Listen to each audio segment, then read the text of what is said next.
First off, I just want to thank all the fans, all the love and support that I've received over these last couple of weeks. Few weeks have been, immense and tremendous and deeply appreciated. So really appreciate all the love. Trainers, my fiance, she's been doing a lot helping me out at home, and really appreciate just everyone throughout this whole process. It's new for me, and I feel right at home here. So we've exhausted all options on what we're going to do, and there's 3 different types of meniscus tears. Mine was medial and radial, so 6 weeks of just no pressure and all that, and we'll go from there. But I'm just focused on one day at a time, doing whatever I can to help this team win and be successful each day. How are you working through it, just mentally, having not had this happen before, and then after you played so well in the preseason game? Honestly, really good. It's tough. It's kind of kicking the balls, but you know what? You take everything that life throws at you and you find the positive in it, good or bad. And I feel like I've been able to gain those deeper connections with my teammates and really take a step back and learn the offense in a more relaxed kind of state of mind. And I'm just appreciating every moment. J.J., was there a certain play in that game that you realized something was off, or was it just a kind of gradual thing that you saw a couple days later? The adrenaline was flowing so much throughout that 60 minutes, even when I was not playing. I really didn't feel it until the next day, when my knee started to buckle going down the stairs, and I was like, I should get this checked out. So, yeah, it was just Monday. That's when we decided, to get the MRI, and that's what the results showed, that medial and radial tear. Did you go back and think about when it could have happened or watch tape, or do you want to know, or like? I mean, there's a few different plays that, I thought it could have been then, but there's not one in particular that I really could point out and say, yeah, this is when it happened. As you were walking down the steps, and it buckles, did you process in that moment, like, something might be really messed up here? Yeah, because, I haven't really felt that before. I've had contusions and bone bruises and all that, but, feeling the instability within my knee, I just wanted to play it safe and play the long game and understand, I could be a tough guy and toughen it out and, try to grit out that first start that I was going to get in Cleveland. But, at the end of the day, what's best for this organization and this team is me making smart decisions, especially early on in my career. And, that was one of them, to just, let's figure this out before a landmine goes off in my knee. So with that said, were you shocked when they told you what it was? Extremely shocked. Yeah. Like, did you just think it was like a bruise or something, or what did you think? Yeah, I thought it was a bruise. I thought, at most it could have been a strain somewhere, but when they told me, like, it's a pretty serious tear, that was taken away by that. Sam Darnold says he sees you and you're looking at books and reading books, and we asked to play books. He said, well, play books plus, I think, more he reads. Yeah. What is it that you're reading? Well, with my ADHD, I read a lot of books at once. So I'm reading 3 right now. The Invention of Yesterday by Tamim Ansari, A New Earth by Eckhart Tolle, and Stay Sane in an Insane World by Greg Harden. And those are just all books that, really kind of helped me throughout this process of, trying to strengthen this. And, I appreciate, Sam saying that, because he's been so great throughout this whole process, just always checking in, always making sure I'm good and helping me out throughout the way, as well as me helping him out throughout the week. JJ, what was kind of the process of, like, when you went in for the operation, not knowing, like, what was going through your head, kind of in the lead up to that and then after? It was really just, take it one day at a time. It was tough, that initial, week of just understanding, I'm going to be out for a while. But, it's just, I'm not going to sit here and sulk and, think about, woo me and worry about the past. And I'm just going to focus on how I can get better in other ways in my life. And, that's what I've been doing every day. And I'm seeing a lot of growth in a lot of different areas. And, yeah, I'm just attacking it each day. And that's all I'm worried about. Yeah. What was the inspiration for your use of the Latin phrase, and then I think Marcus Aurelius as well? Yeah, I'm a huge believer, and life happens for you, not to you, and that's pretty much what amor fati means. And the inspiration actually came from Becky Schmoke, who came here. I forget what day it was, but it was over camp in one of our rookie success meetings, which I really appreciated. She talks about stoicism and how it can relate to a lot of the things you go through as an athlete and just as a human being in general. And amor fati kind of really stuck with me, and just knowing that I could apply that in every aspect of my life, especially throughout my football career. JJ, did you ever have to have anything done to the knee in Michigan? No, sir. So you've never had anything? Yeah, it's a fresh one. Yeah. Yeah. Mm-hmm. So Yeah. how long are you on the scooter?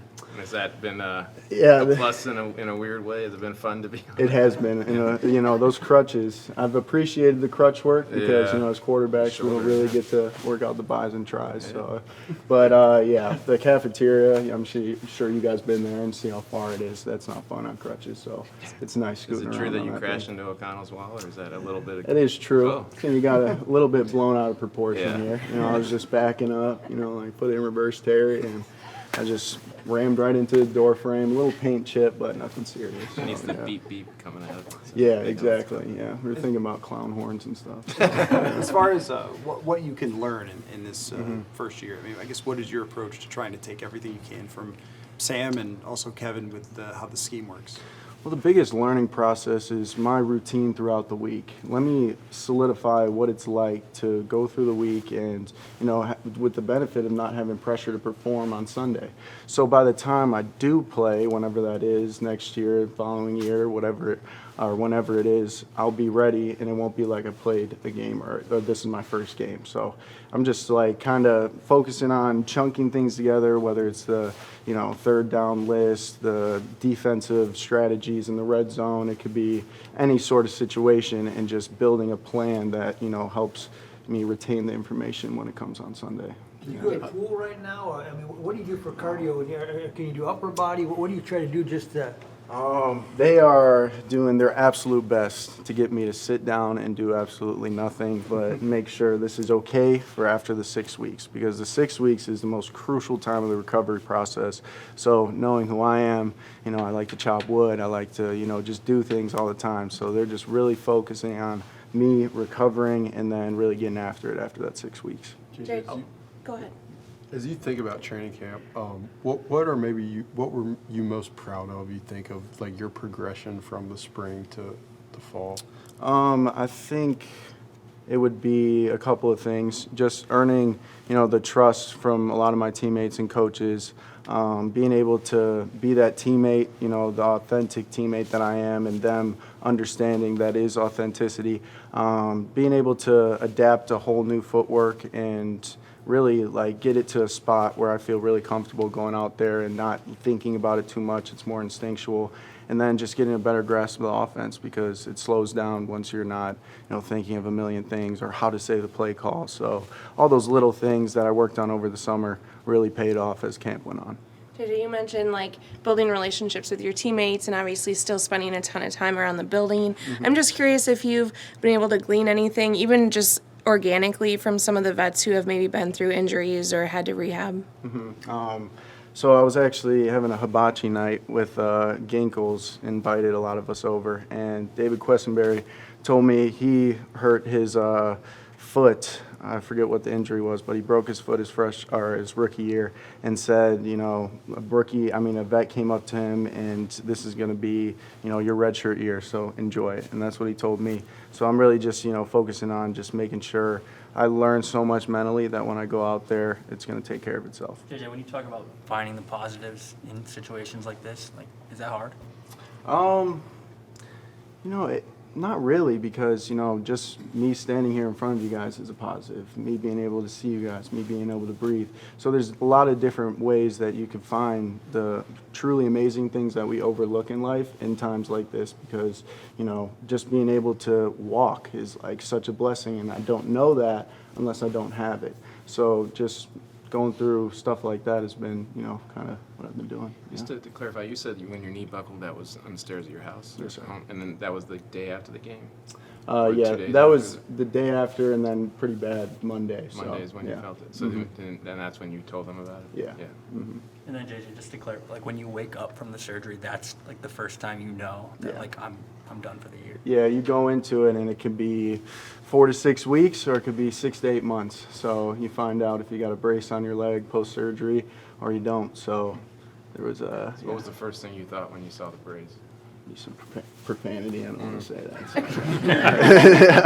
I was definitely upset. That's for sure. Yeah. Was the 4 to 6 week surgery an option? Like, aren't there multiple surgeries you could undergo? Yes, you could, but then you risk later on in your career having bone-on-bone issues, and nobody wants that. You know, even post-career, it's just like, you know, at the end of the day, you want to be able to be as healthy as possible. And, you know, Dr. Larson and his team did a fantastic job of making the proper decision. And, you know, I trust them with my career, and, you know, it's going great so far. Who'd you lean on, like, in that moment when you woke up, see the brace? Like, who's the first person?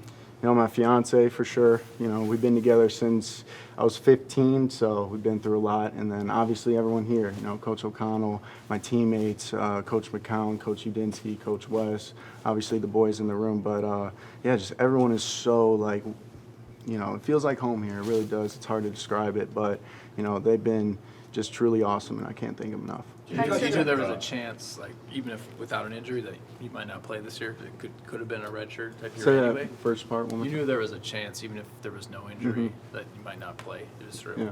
see how it goes. Did you have a hunch, like after your camp, were you feeling like I'm ready for this? Or did you not think that way? Honestly, yeah. I felt like, you know, as camp progressed on, my confidence, you know, kind of evolved. Yeah, I felt like I was ready to perform and help this team win in any way I could. And, you know, yeah, it sucks not getting that, you know, opportunity to start a game or two before, you know, that decision is made. But you know what? It just happened, and you got to roll with the punches. JJ, the last year, I mean, really, it's been something. I mean, Michigan and a national championship, and coach suspended, all that went with that to now. Can you put that into words, just the last year of your life and all that's happened? Roller coaster, that's for sure. But a lot of learning moments, a lot of experiences that I could, you know, put on my tool belt and, you know, help me through these times. And, you know, I'm just grateful for everything that's happened to me, good or bad. And, yeah, I'm excited to see what the future holds because, you know, there's something special in this building brewing. And, you know, I believe Coach O'Connell when he says it because I'm excited to see those boys get after him on Sunday. It's going to be JJ, fun. when you think about the on-field time you'll miss from this, what do you do to make up for that? Just trying to get caught up for going back into next year? Yeah, it's just making sure mental reps are, you know, of utmost importance, whether it's VR, being out there on the field and just really, you know, hearing the play call, saying it, going through like all those mental mechanics you go through every single snap. And we have this helmet camera now, a little GoPro on Sam's head, so watching film from that perspective is really good too. So, like I said, they've done a great job so far with just this whole process. JJ, how similar is the mental toll of going through this and maybe some of the hardships you faced at IMG? I would say, you know, I have a lot of support around me, you know, a lot of resources, you know, a lot of people that, you know, truly, genuinely care, and it means a lot, and it's definitely making this process a whole lot smoother. TJ, how excited are you to watch Sam? So excited. I mean, I've watched him since I was, you know, just picking up football, I think, in middle school. Yeah, he's kind of old. He's not that old. Yeah, he's not at all, but I just like giving him crap. But I'm so excited because, you know, the guy works so hard. He's so talented. He's had such a, you know, amazing journey this far into his career, and I feel like it's just about to start because, you know, he's done a lot of good things, put it on tape this camp, and I can't wait to, you know, for him to show the world.